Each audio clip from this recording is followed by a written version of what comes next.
आप सभी का स्वागत है।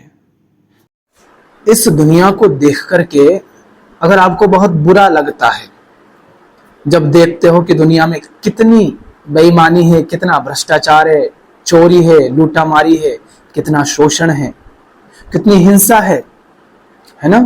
जब ये देखते हो और बहुत बुरा लगता है, दुख होता है, होता ही होगा। अगर आप इंसान हैं तो जरूर होता होगा।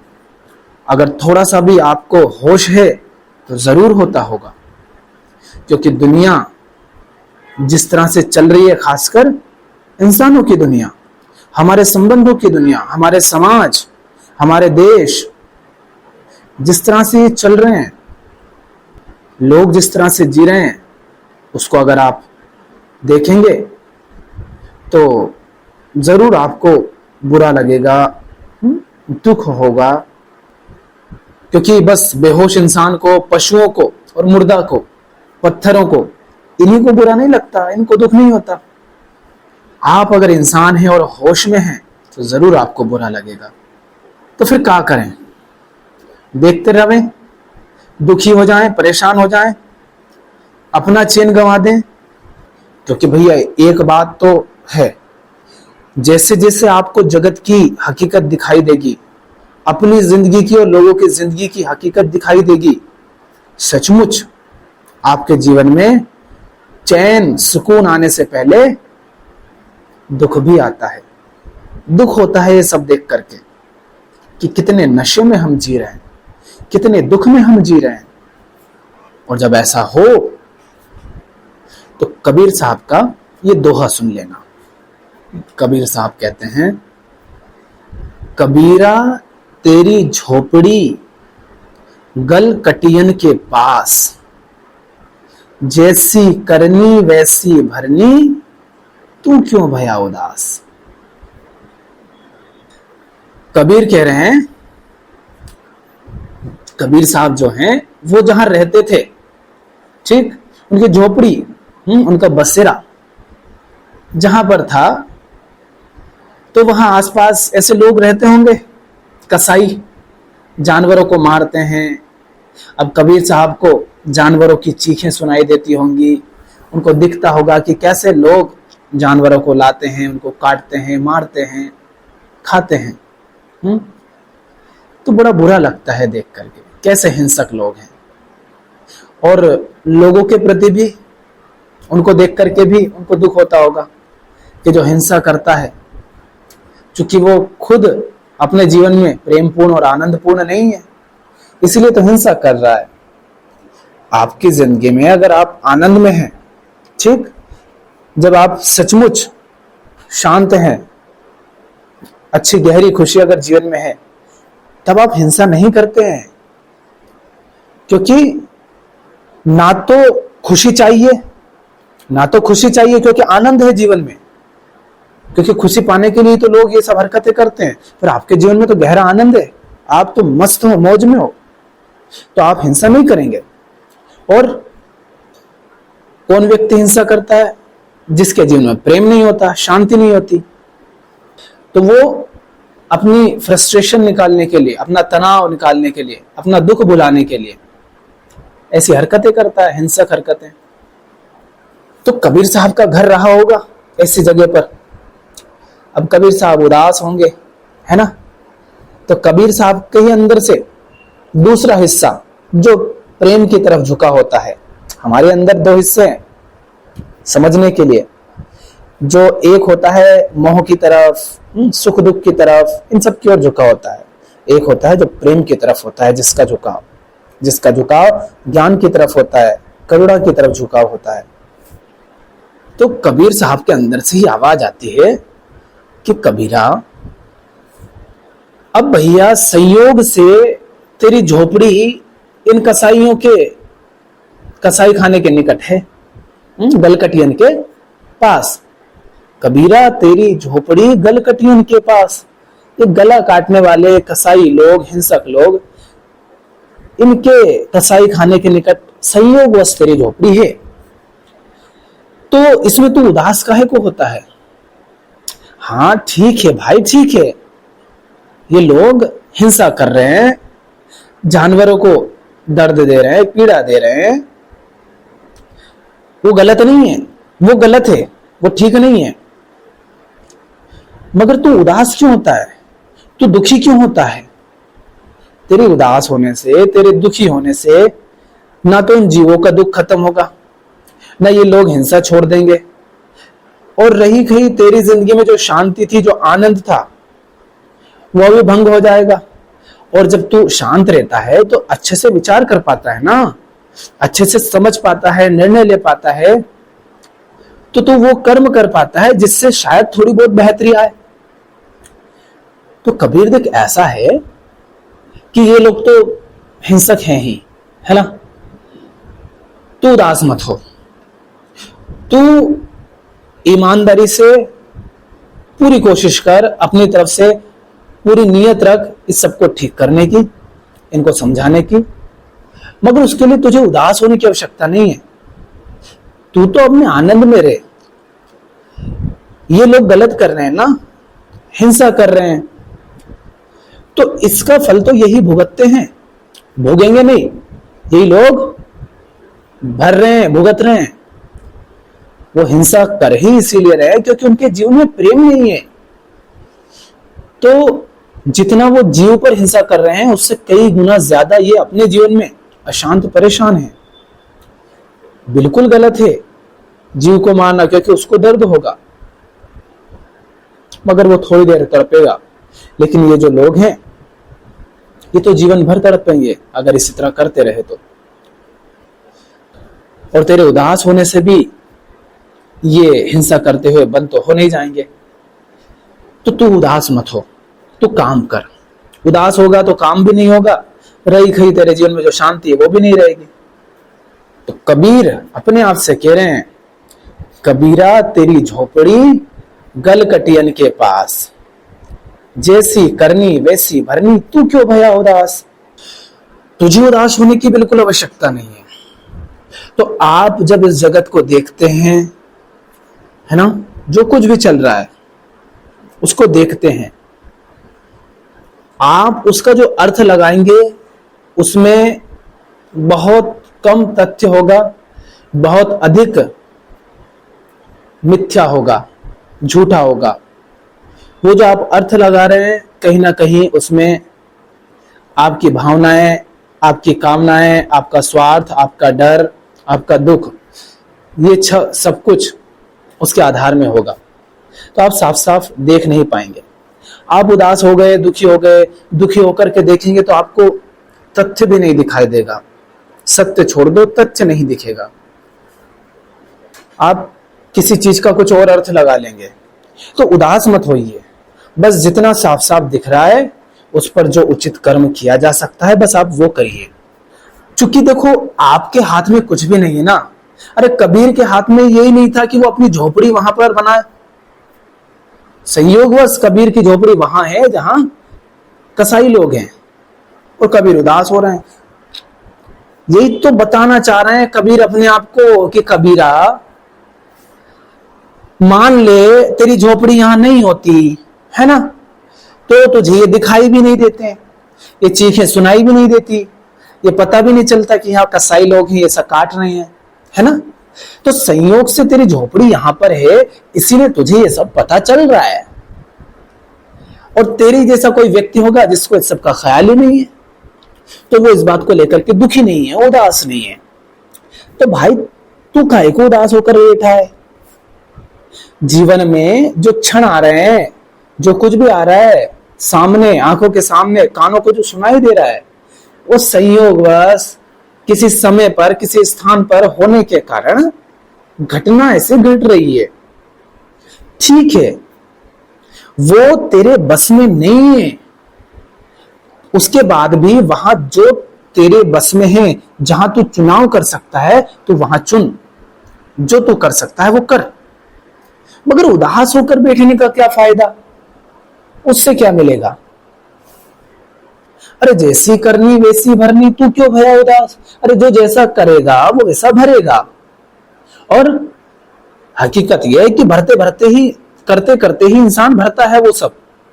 हम कहते हैं जैसा करोगे वैसा फल भुगतोगे, भुगतोगे नहीं, जैसा कर्म करते हो वैसा ही उसी समय भुगतते हो, क्योंकि कर्म का फल बाहर मत खोजो, है ना। बाहर तो आपके पास महल हो और आपकी जिंदगी दुख से भरी हुई हो तो उस महल का तो कोई अर्थ नहीं ना।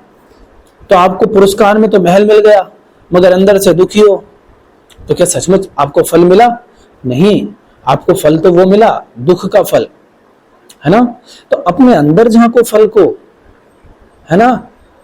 तो तुम जब वो कर्म करते हो जो किया जाना चाहिए, जो उचित होता है ना, तो कबीर तब तुम्हें जो आनंद मिलता है उसमें, वो आनंद उसी क्षण मिला ना कर्म के दौरान। तो ये लोग जो कर्म कर रहे हैं, अगर वो कर्म हिंसक है तो इनको अंदर हिंसा ही मिल रही होगी। तुमने आनंद बांटा अपने माध्यम से, अपने जीवन के माध्यम से, तो तुम्हें आनंद मिला। ये हिंसा बांट रहे हैं तो इनको हिंसा मिलेगी। तो जैसा ये करेंगे वैसा ये भुगतेंगे और भुगत ही रहे हैं। देखो ना, इनको हिंसा करनी पड़ रही। एक इतना सीधा सरल स्वस्थ प्रेमपूर्ण जीवन जिया जा सकता है, उसमें इनको हिंसा करके जीवन जीना पड़ रहा है। देखो कैसा इनको अपने कर्मों का फल मिल रहा है। जहां शांति से बिना किसी तनाव और चिंता के, बिना किसी दुख के जिया जा सकता है, वहां ये दुख में, तनाव में, चिंता में जी रहे हैं। देखो कैसा इनको फल मिल रहा है अपने कर्म का। चोर ने 50,000 चुरा लिए, तुम्हें तो लगा अरे भैया इसने तो 50,000 चुरा लिए, और बेचारे जिसके चुराए हैं उसने तो बड़ी मेहनत से कमाए होंगे। हाँ बिल्कुल मेहनत से कमाए, बहुत बिल्कुल भी सही नहीं है, मगर हम कह नहीं सकते सही है कि नहीं है। वो तो वही व्यक्ति जानता है उसके साथ जो हुआ वो सही हुआ कि गलत हुआ, है ना। मगर जिसने चोरी की, अगर सचमुच उसने चोरी की, उसने गलत किया, अपने स्वार्थ के लिए कामना के चलाए अगर उसने चोरी की है, तो क्या वो व्यक्ति चैन से बैठ पाएगा, आजाद घूम पाएगा? सोचो गरीब इंसान ने चोरी कर ली, बिल्कुल गरीब, अब क्या वो 50,000 रुपए को, लाखों रुपए को मौज मार पाएगा? क्योंकि वो जितना बड़ा है उतनी ही बड़ी चोरी कर पाएगा। तो उतने सारे पैसे एकदम से अगर इसके पास आएंगे तो लोग तो समझ जाएंगे ना कुछ तो बात है, तो इसलिए वो खुल के उनका उपयोग भी नहीं कर पाएगा, हमेशा डरा हुआ रहेगा किसी को पता ना चल जाए। और इसको पता है ना कि इसने चोरी की है, तो कभी भी सच्चाई के खिलाफ ये पूरी ताकत से लड़ नहीं पाएगा। अरे कबीर फिर तू उदास काय को रहता है, एक डाल दो पंछी बैठा, कौन गुरु कौन चेला, गुरु के करनी गुरु भरेगा, चेला की करनी चेला। अब तू क्यों उदास है? गुरु के पास तुम चले जाओ और गुरु बहुत महान है, तो ये मत सोच लेना कि उनकी महानता की छाया में तुम भी मुक्त हो जाओगे। ना भाई ना, गुरु सिर्फ उसी का फल भुगतता है जो उसने किया, जो उसका कर्म है। तुम जो भी करोगा, जो कुछ भी तुम करोगे, उसका फल तुम्हें ही भुगतना पड़ेगा। गुरु उतना ही फल भुगतेगा, चाहे वो शुभ हो या अशुभ, है ना, जितना उसने किया है। गुरु के कर्म का फल गुरु भुगतेगा, चेले के कर्म का फल चेला भुगतेगा। तो चेले के लिए ना तो गुरु को उदास होने की आवश्यकता है, ना गुरु के लिए चेले को उदास होने की आवश्यकता है। फिर क्यों उदास है? तू मौज में रहे, तो अपनी मस्ती में रहे, और इनको दिखा, ये देखेंगे तेरी मस्ती, तो अपनी मस्ती में रहे, ये खुद देख लेंगे, खुशबू पहुंचेगी इन तक। और नहीं पहुंचे तो तू तो मगन है, तो अपने गीत गा, अपना कर्म कर। देख लिया ना ये चल रहा है, बस अब जो कर्म उठ रहा है उसको होने दे। मगर कर्म बोध से आना चाहिए, हिंसा से, भय से, और कामना से, इन सब से नहीं आना चाहिए, अज्ञान से नहीं आना चाहिए। तो दुनिया जैसी है वो वैसी है, ठीक। आपके बस में कुछ नहीं। आपके बस में तो ये भी नहीं कि आप कहाँ पैदा हुए, कल शाम को क्या खाना खाओगे, क्या नहीं खाओगे, कितने बजे खाओगे, कितना खाओगे, स्वस्थ रहोगे कि बीमार हो जाओगे, जिंदा रहोगे कि मर जाओगे, कुछ भी तो आपके हाथ में नहीं है भाऊ। तुम्हारा घर कहाँ है, तुम्हारे हाथ में नहीं था। वहां अगर पहले से कोई घर मौजूद होता तो, जिसका था उसका टूटा नहीं होता तो, कोई आकर तुम्हारे घर को तोड़ डाले और कोई और वहां रहने लग जाए तो, तुम्हें कोई निकाल के भगा दे तो, तुम्हारे हाथ में कछु नहीं है, मगर जितना है बस उतना करो। ठीक, बाकी दुनिया जैसी है वैसी है, तुम कितना ही कर लो। जिसको तुम्हारी बात सुननी नहीं है वो तो नहीं सुनेगा ना। तुम अपने तरफ से सुनाने का प्रयास करो, प्रेम में, करुणा में, मगर फिर भी चेला सुनता है कि नहीं सुनता है, इस पर गुरु का कोई अधिकार नहीं। जो सुनना ही ना चाहे उसमें गुरु क्या करे। इसी तरह से जगत में जो सुनना चाहे, जो समझना चाहे, जो सचमुच अपने जीवन को जीना चाहे, उससे बात करो। जो नहीं जीना चाहे उसको अपने हाल पर छोड़ो। जो मुक्त होना चाहता है उसे मुक्त होने का जितना मार्ग बता सकते हो बताओ। जो नहीं सुनना चाहता उससे कहो भैया राम राम। तो उदास मत रहो, दुनिया की फिक्र बाद में करना, अपनी फिक्र पहले करो। अपने आप तो तुम मौज में हो नहीं, खुद तो उदास बैठे हो। अब तुम्हारी शकल वो कसाई देखेगा तो वो कहेगा अच्छा कबीरा तू हमको बताने आया है, तेरी शकल तो देख, तेरी हालत तो देख, अरे खुद को तो देख, खुद तो उदास बैठा है, दुखी बैठा है? तू हमसे बोल रहा है अपनी जिंदगी में तो तू सुकून से जी लिया, उदास भैया। हम तेरी बात मान भी लेंगे तो ज्यादा से ज्यादा क्या होगा, तेरे जैसे हो जाएंगे। तो अभी भी तो वैसे ही हैं, थोड़ी सी हिंसा कर रहे, थोड़ा बहुत तंत्र चलते ही है इंसान में। तो इसलिए कबीरा उनको दिखाना है तो अपनी जिंदगी का दुख काहे को दिखाता है। अरे दुख है नहीं तो व्यर्थ अज्ञानवश दुखी हो रहा है, तो तुम मौज में रहे, ताकि जब वो अपने कर्म देखें और तुम्हारे कर्म देखें और तुम्हें देखें और खुद को देखें तो उनको दिखे कि कबीरा के पास कुछ तो खजाना है। चलो पूछते हैं कबीर से। तो वो तुझसे पूछेंगे, तब उनको बताना कि बच्चा गला कटाई का काम करके तुम अपना ही गला काट रहे हो। बकरी तो पत्ती खाती है और कसाई ने उसकी खाल उतार ली है। अब कसाई तुमने तो बकरी को खाया है मार के, तुमने तो बकरी की खाल उतारी है। अब सोच तेरा क्या होगा। तो कबीरा तू उदास काहे को होता है? तू उदास हो गया, यही तो कहते हैं ना दुनिया वाले। अच्छा सन्यासी, अच्छा आध्यात्मिक व्यक्ति, अच्छा कबीरा, तू तो साधु बन गया, ज्ञानी बन गया। अरे तूने पाया क्या ज्ञान से? तूने क्या उखाड़ लिया? यही तो कहते हैं ना। अरे उसने देख चोरी करके, लूट करके, भ्रष्टाचार करके कैसा महल खड़ा कर लिया, खूब भोग रहा है। अरे होगा वो अपनी जिंदगी में तनाव में, मगर भोग तो रहा है ना। चल ठीक है, तू बता तूने क्या पाया। तब तू अपना जीवन दिखाना, उसको दिखाना क्या, वो तेरा जीवन देख लेंगे, तेरे आंख देखेंगे, तेरे चेहरे की मुस्कुराहट देखेंगे, तेरा खिला हुआ चेहरा देखेंगे, तेरा मौन, तेरी शांति देखेंगे। तो जिसको सुधरना है वो सुधर जाएगा, जिसको नहीं सुधरना है उसको तो तू लाख समझा फिर भी ना सुधरे। तो तू उदास मत हो। सुन रहा है ना कबीरा, समझ आ रही है? हाँ, तो कबीरा तेरी झोपड़ी गलकटियन के पास, जैसी करनी वैसी भरनी, तू क्यों भया उदास। अरे तू उदास मत हो, जो जैसा करता है वैसा भरता है। अगर उसकी जिंदगी में दुख है तो वो खुद, वही स्वयं उसका जिम्मेदार है। उसके दुख के कारण, उसके दुख का कारण ना उसकी गरीबी है, ना अमीरी है, ना उसका बुढ़ापा है, ना उसकी बीमारी है, ना उसकी सफलता ना असफलता, ना उसका सौंदर्य, ना उसकी कुरूपता। कुछ भी उसके दुख का कारण नहीं है।